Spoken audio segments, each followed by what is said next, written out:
Okay, all my dating advice is oversimplified and generic, and I hope by making this video that I can create something that's more introspective. So here's a lot of questions, more questions than answers. So feel free to pause when you hear a question that you want to think about. Also, I will be mostly reading off the screen because I just typed out the script. It's like 4,500 words or something like this. It's a bit long. I don't have the whole thing memorized. I was just like writing and thinking about things that I've learned and come across, and of course from talking to other people as well. So if you think about what kind of person do I want to be with, that's like the main question that everyone has, and that'll be almost the last thing that we'll be addressing today. So first, let's talk about what kind of person are you? And here are some questions you can ask yourself. Do you eat healthy? Do you exercise? And are you a healthy weight for your age? Do you have addictions? How often are you happy? What are the last 3 goals you've achieved? How many people do you still owe apologies? Do you have any limiting beliefs? How's your hygiene? What does your ego stop you from doing? Do you think that you are honest? Are you self-sufficient? Who are the people in your emotional safety net? How's your relationship with your parents or family? Which childhood events haven't you healed from yet? And considering that we all lie to ourselves, what kind of lies does your mind gravitate towards? And are they the type of lies that always paint you as the victim? Are you self-aware, and can you criticize your behavior objectively? Do you have attachment issues, and do you get into relationships fast? So these are just some questions that are in, let's say, a certain sphere, and I want to introduce these type of questions into your thinking, and you can kind of follow the thinking train along the way. So rule number 1 is that there are no rules to dating. You've probably seen videos online that talk about how to date as a man or how to date as a woman, and it's all oversimplified and it's way too generic. And generic discussions typically lead to gender wars, inceltivity, and harmful conversations. There's no set way to date a man or a woman because everyone is different. And I know that some people might immediately argue and say, well, women's brains are hardwired to be more caring and men are hardwired to be more assertive. But if you're entering dating with this mindset, you are already failing, because now you've just reduced the person in front of you to a generic piece of information, and you have to approach each person with respect and respect their individuality and believe that the person in front of you is an individual. Step 1. You're not dating a white man, you're not dating an Asian girl, you're not dating a black man, you're dating an individual. Hence why there cannot be rules besides not having rules. But what I would like to share with you is a bunch of ideas. I don't know, I didn't count how many I've had, but I'll just go through them. So the first idea is, why do you want to date versus how do you feel being single, and how will you feel if you're still single for the next 2 years? Answer these 2 questions and compare the answers together. Next idea is, what baggage from my past relationships am I still carrying? And that extends to friendships and family relationships. Think about every argument you've had with someone close to you, and think about the negative interactions you've had with people, because each of these moments have changed you a little bit. So sit down with your memory and figure out what happened in these moments to change you, and find out how to function around that pain. You don't have to forget, but you have to find a way to heal a bit more. The next one, idea 3, I think this is 3, is it's about triggers and verbal discussions. And I think that after the honeymoon phase ends, there's always typically some verbal altercation that leaves a bad taste in your mouth or the other person's mouth. And it's very, very easy to point the finger at somebody and say, hey, you hurt me, or you said this. But ask yourself, what is it about me that's making me respond this way? And I'll give an example, and I'll give like some other examples, of course, about other things.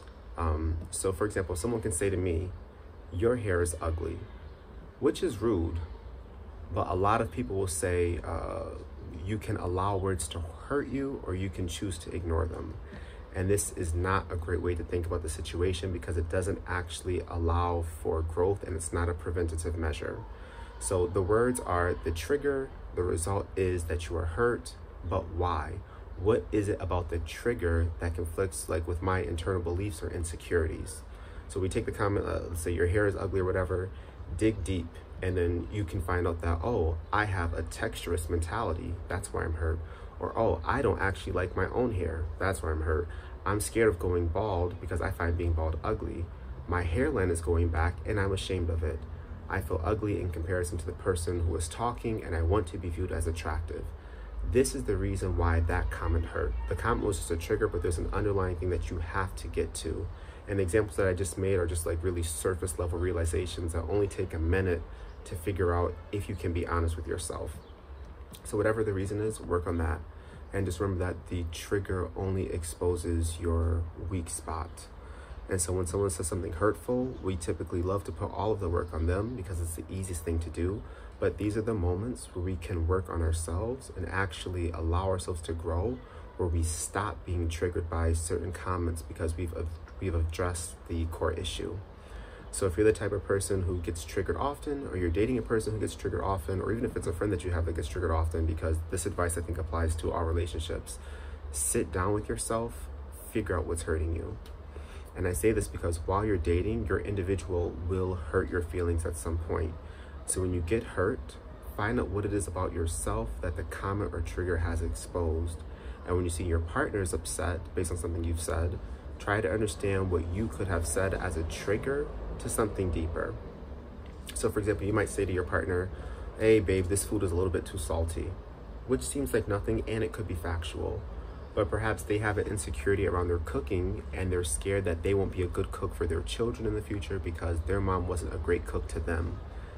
And if this sounds too silly, then you're not ready to date, because these are actually how events affect people's behavior and reactions. The next idea is being ready to date. As I said, there's no rules to dating and no one can decide this but you. But here are some guiding questions. Am I ready to date? Like, really ask yourself that question. Is there anyone whose opinion I want and respect about my dating life? How slow or fast do I want to move while dating my individual? How important is sex and its quality while dating my individual? Are my expectations realistic for my individual? Am I dating because I'm lonely? And again, there's nothing wrong with that as long as you realize it. Does my individual deserve me in my current state? Next idea, listening to your body. This is one I stole from a friend because we had a really in-depth conversation about this, because it's something that I didn't do before. Pay attention to the physical responses your body gives you while you are with your individual. And this can apply to friends, coworkers, bosses, like anybody. Pay attention to your body. Some questions. How does your body respond when the person touches you? Check your comfort level. Do you feel nervous around them, aka have butterflies? Pay attention to that because your body is literally in a nervous state. Do you get anxious when they speak or when they text? Compare your body when you're talking to them online versus in real life. How are your sleep habits around them and away from them? Do they make you cry? Do they smell to you? Do you enjoy their smell? Do you find yourself doing soothing gestures when talking to them? How much of myself am I allowing myself to be around them? Focus on yourself and how your body responds to your individual. Again, this can be generic advice. You can apply it to everyone, but for dating, focus how your body responds to that person. The next idea is be alone and happy. Be happy with yourself and sit with yourself often, and don't do things that distract you from yourself. Put your phone or game down, put your pet down, turn off the TV, and just sit with your thoughts and yourself a bit each day, and check to see afterward if being connected with yourself makes you more anxious or leaves you happier afterward. And try to get yourself to a place where you can be alone and be happy. And just to clarify, I'm not saying to stay single or endorse loneliness. I'm promoting spending time with yourself and paying attention to how your body responds when you're alone with your thoughts and just yourself. And pay attention to what kind of thoughts you have. The next idea is, family matters. And this is a bit obvious because our bodies and our budgets are limited. So you need to have discussions with your individual about family goals or what kind of family they want to have. And that could be something small as, adopting a dog or having a child. But these conversations need to be had, and they can happen at any point because there's no wrong moment to get to know a person. It's never too soon to introduce topics, but it can be too soon to make plans. And I can't really talk about this too much because everyone has, different levels of social skills. But if you ask yourself, has my individual communicated anything that makes me think they are okay with me introducing this topic, or am I searching for information? You can kind of use that as a guide. So as an example, if they mention that they were adopted and they share their story, then you might say this: hey, this might touch a little bit too close to home, but would you ever adopt since you've experienced adoption? But if they're talking about something different like their job, sliding that question in there wouldn't make any sense. So let the conversations flow naturally, and people will share as much as they want to share. You can also talk about yourself a little bit to open that door a little if you want. The next idea is be yourself as much as possible. If you're not being yourself, then you're being dishonest to the other person. And pay attention to see if the person you're dating is being themselves as well, and make sure that you're not focusing on their potential, because they are not their potential. You can figure this out by comparing how you behave when you're alone, when you're with your cousin, when you're with your best friend, when you're at a concert, and just kind of look at these different scenarios and environments to see what each of them bring out of you and kind of compare them. The next topic is cheating, and this basically bubbles down to honesty. Also, it does bubble down to health and safety, but we're just going to talk about the the honesty, trust aspect of it. So a question you might ask is, how honest do you present yourself as in comparison to how honest you actually are? Because everyone wants to be trusted, so naturally we're all going to try to come off as more honest than what we really are. But what does that look like in you? Do you constantly tell white lies? Do you embellish stories? Are you proud of how honest you are? What are your beliefs around honesty? Am I letting the fear of being cheated on prohibit me in any way? Do I believe that everyone cheats, or do I think that individuals cheat? Can I be open with my individual about my sexual desires? And seeing that you can't control anyone's actions but your own, it's a bit irrelevant to talk about your partner's cheating, because you can only control if you do it, and you can only control how you respond to it. So I suggest having clear conversations on what cheating means to you and how you will respond if your trust is broken. Here's an example real quick. If your individual says, texting the opposite gender after 9 p.m. is cheating. Yes, that sounds crazy. Yes, that sounds insecure, but that is their boundary. And if you want to be with that person, you have to respect their boundary. But oftentimes people who have these insecurities, something crazy like that, it'll manifest itself in other ways. But anyway, if someone is asking for something you can't provide or you don't want to provide, then you're keeping yourself in this situation. Then you're keeping yourself in this situation, unless you're financially dependent on a person, or insert, specific circumstance here. But I think you guys get the point. Set your rules. Try to be reasonable and set your course of action for each rule, and make sure you keep your word to yourself, because it's one of the few things you can actually control. The next idea is respect. What does it look like, sound like, and feel like? What examples of respect have I observed? Do I know the definition of respect, or am I confusing it with obedience? Do I respect myself? And if you want to exercise that might hurt your feelings, ask 5 people to list a bunch of ways that you don't respect yourself. And they might say things like, you don't respect your body because you smoke or you overeat. They might say you don't respect your mind because you fill it with trash entertainment. And they might say you don't respect your own feelings because you choose to associate with people that hurt you. And this conversation about respect can easily start a gender war, or even a cultural war. But respect is earned, not given. No one should command respect if they're not giving it. There's nothing inherently great about elderly people that makes them deserve our respect. Not at all. Some of them are Nazis, some of them are KKK members, some of them are lying politicians who are currently stealing our money, and some of them are child abusers. If someone doesn't treat you with the kind of respect you want, leave them. And again, it's the kind of respect you want. If you don't want a lot of respect, that's okay. If you want a lot of respect, perfect. Just make sure it aligns and matches with what you want. And I already know that some people have crazy demands, and some people watching this video will still confuse respect with obedience. But recognize what this word means to your individual. And if your definitions don't align, then rethink how you can show more respect to yourself and to your time. And I cannot emphasize this enough. Respecting yourself doesn't only mean doing nice things for yourself and taking care of yourself. It's also deciding who gets access to your time, who gets access to your emotions, who gets access to your dreams, who gets access to your home and your life, and who gets access to your future. The next idea, loving yourself, which you've all heard a million times. And when you love yourself, you'll make the best decisions for yourself. But you have to take time and get to know yourself and pay attention to yourself and study yourself. You can't love a person that you don't know. And the more you get to know yourself, the more you can love yourself. And that's just why for $15.99 a month, you can take my course. No, I'm just joking. There's nothing like that.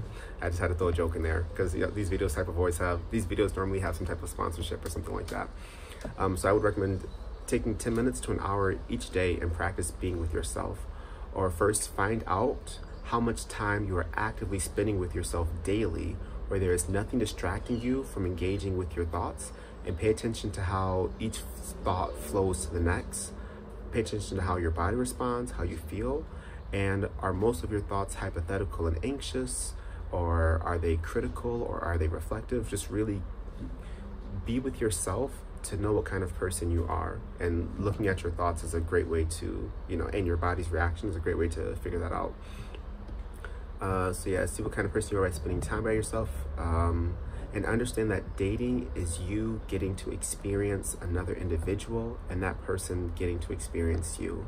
And there's no right or wrong way to do this. In the same way, there's no right or wrong way to have sex with your partner. It's a case-by-case thing. Because some couples verbally abuse each other during sex.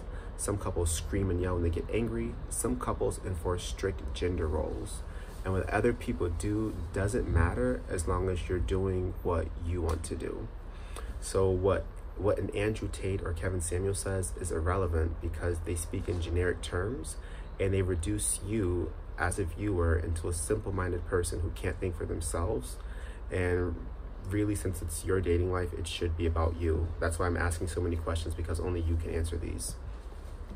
And if you're concerned about family values or the modern dating landscape, grow the fuck up. You're an adult. Focus on yourself and your family and your friends. If you're scared to date because you think you're not attractive, get in shape. Eat according to the number of calories you can burn, and there are apps to help with that. If you're comfortable in your skin, then stay exactly the same. You can also, invest in some quality makeup, I don't know, or learn to be satisfied with what you got and then work on your personality and social skills. If you think about it, most comedians are not attractive, aside from the guy on TikTok, I think Matt Rife is his name. And people who love comedians, they love them because they're funny, they have personality. They're never that good looking. Look at Dave Chappelle. Look at the other guy, Ricky Gervais or something like this. These niggas are ugly. But don't let your luck harden you to dating others. If you haven't had good experiences, do not let luck stop you. And if you notice that you haven't had much luck and you're starting to hate dating, then you might need to work on yourself and work on who you allow to enter your life. And remember, just because you're attracted to someone, that does not mean they like you or are interested in you. Even if you do a kind gesture for them, that's on your own merit. They owe you nothing. Learn the signs of rejection and learn what discomfort looks like on other people, and learn to respect other people's space and know when to stop. Rewind if you need to hear that twice. Now let's talk about sex. Some questions for reflection. Why are you having sex? Are you just horny? Do you crave that person? Do you want to accidentally have a child accidentally? Are you looking for a connection? Are you addicted to sex? Are you trying to prove something? Are you having safe sex? What age did you start having sex at? Now, be mindful of a lot of people's experiences, because a lot of people have been sexually abused as children and teens. And that might be you or the person you're dating. So with this in mind, approach things very cautiously if you can. And what I mean is that if you notice that a person has been like a promiscuous hoe, like they just have sex with everyone, there's a strong likelihood that this person has likely been touched. Or if you see someone on the other end of the spectrum where they're like not really interested in sex at all, also possibly that this person has been touched. So I'm just saying, be mindful of people's past, because it will affect how they have sex with you, and be mindful of your past as well, because that might influence your sexual habits. The next idea, So to determine if dating advice is actually good, you need to ask yourself, is this information relevant to me and the individual I'm dating? So if you hear someone say, you should respect your man, the person who invites should pay for the meal, real men are assertive. First, think about your own opinions on the subject of respect or etiquette or masculinity. Think about how these things should appear in your life based on what you want, and then see what your individual thinks about these matters, because you can't have strong opinions about how the other person should be. You can only hear their opinions and see their behaviors and see if it matches up with your own values, and learn to recognize when there's too much of a disconnect between your values. So let me repeat this. You cannot have strong opinions about your individual. You can only see if your opinions and values match. So now going back to the question at the beginning, what kind of person do you want to be with? If your immediate answers are, somebody with a steady job, someone who's smart, someone who's loving, someone with their life together, I would ask you to be intentional and specific and customize it to your personality and your circumstances. So instead of someone, with a steady job, you can want someone who is hardworking and ambitious, because that job is not guaranteed. But having the personality trait of, being hardworking and ambitious is a great quality to have, which will, if they lose that job, they'll be right back at it again. If you understand what I'm saying. Instead of saying someone who's smart, you can want someone who makes smart decisions and is knowledgeable on specific subjects like medicine or history, or a subject that you don't know much about perhaps, to kind of counter or balance your knowledge. Instead of saying someone loving, you can say, I want someone who gives me time and attention when I'm present. Someone who has their life together, specific. You could say you want someone who is responsible and organized, and that manifests itself in them not having debt or the way their closet looks, whatever works for you. Be very specific if you can. And here's an example. Ask yourself what your circumstances are and what you expect. So if you notice that your thinking is pretty negative, you might want someone who's more optimistic. If you're a girl who doesn't get along with women in general, then after you realize that you're the issue, you might want to be with someone who doesn't allow you to sit in your bad behaviors and breaks you out of them. Or if you're a boy who feels the need to be aggressive with other men, after you realize that you're the problem, you might want to be with someone who reminds you that you're not constantly under attack and that you can relax. So know your flaws and be with someone who can help correct them and doesn't encourage them or make them worse. And I say this because your partner at some point will traumatize you, even if it's just something small. Like, you will have trauma from being with your partner. So I'd recommend having someone who can also help you grow. And again, this is not a rule, because not everyone wants to grow. So if it applies to you, apply it.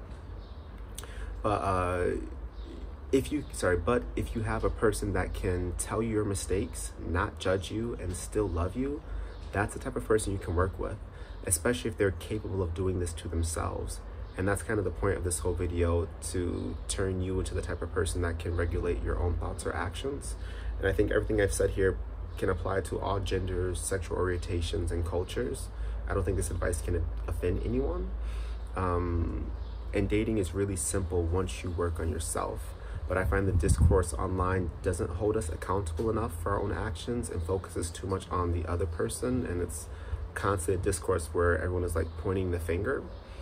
It's like when I see videos or people making videos complaining about how they were taken to McDonald's on the first date, it does show their entitlement and how they're more interested in the date itself rather than the person they're supposed to be with. And they feel like they're worth more than McDonald's, so they take offense and they get triggered rather than asking, why do I feel hurt by being brought to McDonald's? Is it possible because I'm used to being treated like trash by my former partners, and being brought to McDonald's is confirming that I'm not worth much? That's a realization someone has to work through and get to themselves to see why they're responding like this. Like, get to the core issue about yourself and stop pointing the finger at someone else. Because perhaps the person taking you to McDonald's is broke. Perhaps he's had great memories there and it's a special place to him. Perhaps he doesn't know you and isn't spending a lot of money because he'd rather invest in his time than invest his money in you. There's a lot of different reasons. But again, if something is bothering you, you are likely the problem. I mean, someone else can trigger you, but like when I say you are the problem, I mean the problem is sitting inside of here. Work on that. Figure out what that is. Overall, the current dating culture is failing, but also exploding as a topic online because it allows us to shift the responsibility towards other people. And while we should expect apologies when we're hurt or triggered, these are prime moments for growth and they should not be missed. So here's some advice that I would give to my friends, not the internet, but my friends. I would say, never sacrifice your happiness for someone who wouldn't sacrifice theirs for you. And don't base this on a feeling, check their actions. If you're hurt, stop, find the cause of the hurt, work on it, ask for an apology, accept the apology, and move on. And if one isn't given, move on. Don't get stuck in time. Dating apps like social media are designed to be addictive. Be careful. Humans have always rushed into relationships, so no one can judge you. Just make a decision that you won't regret. The way people date changes with each generation, so adapt. It is survival of the fittest. Still, that's how things have always been. If you can't adapt, then you might not reproduce or find love. Our mating dances have gone from letter writing to literally a late night text message for a booty call, which is kind of a joke, but that's really how it is. The way society is structured now is a bit different, and it's changing fast, which makes dating harder, but you have to adapt. Sometimes that means creating one social media account and posting maybe once a month to show that you're not a serial killer. You just have to adapt. Or depending on the country you're in, that means maybe dressing up nice and going to a bar, heading to your local library to strike up conversations. But if you want to date, you have to adapt to your environment. And the internet or these dating apps are great tools to get information, to meet new people, and to see or discover new events where you can even meet new people. Know how it feels to be cared about and recognize how people treat you when they care about you. When you hurt someone, pay attention to impact over intention. And if anyone watches Karamo, he's always saying this. Regardless of what you meant, focus on how you made that person feel, and don't use this moment to try to make them grow and tell them to look inside themselves. That's something that you should only be doing for yourself, unless they ask you for, a personal analysis of their behavior. Next is, do not tolerate abuse of any kind, do not offend abusers, and most importantly, call out abusive behaviors. Next, take care of your kids. Don't leave them with people you don't trust ever, and teach your children to recognize abuse, because the person you're dating may potentially be a predator, and you might not find out until your kids have moved out of the house and they're married. And this happens all the time, so be very realistic. Form your own views on relationships based on yourself and what you want and where you want to be. Next is mind your own business. Here's an example. Here in Albania, some lesbians got married recently, or they just had a wedding because marriage isn't legal, and there was an Islamic protest for family values. Mind your fucking business. Personal relationships are the least important thing and least problematic thing at any given point in history, because there are actual people who are being murdered around the clock in concentration camps, politicians who you know the name of that are stealing your money. And there's so many other things you can be concerned about. And I would say that only people who aren't happy in their own relationships are worried about others, because when your grass is greener, you're not looking at your neighbor's grass. So yeah, mind your fucking business unless you're invited into someone else's business or another group's business. An example, yes, Nicki Minaj married a predator. And yes, that says a lot about her as a person, but it doesn't affect you or me. It's irrelevant to have a conversation around this. And if it does affect people, let the affected work on themselves and use that as a moment for growth, not your issue. And here's some advice that I would give to my best friends, which I would not give to the internet, but my best friends. I would say, delete social media for a year and reduce your phone usage. Meditate every day and be alone with yourself. Try 3 grams of golden teacher magic mushrooms and reflect on your past trauma to speed up some healing. Exercise weekly and stretch daily. Buy plants and read some books. Listen to complete albums and not just songs. Get into breath work and practice breathing every day. Sleep well, quit coffee, keep an audio diary or a written diary. Revamp your social circle in real life, not social media. Try to fix your family relationships if they're ruined. Forgive those who have hurt you. Forgive yourself. Tell yourself it's going to be okay as you wait for the right person, keeping in mind that sometimes relationships are not meant to be forever, as everyone says, but sometimes they're just meant to get us through certain moments or certain chapters in our life until you meet a new person. And however the dice roll, you will always be okay, because there are literally millions of people around the world right now who are single and enjoying themselves, and they're okay. Create a good safety net of friends. Have 3 to 5 people you can really rely on and trust.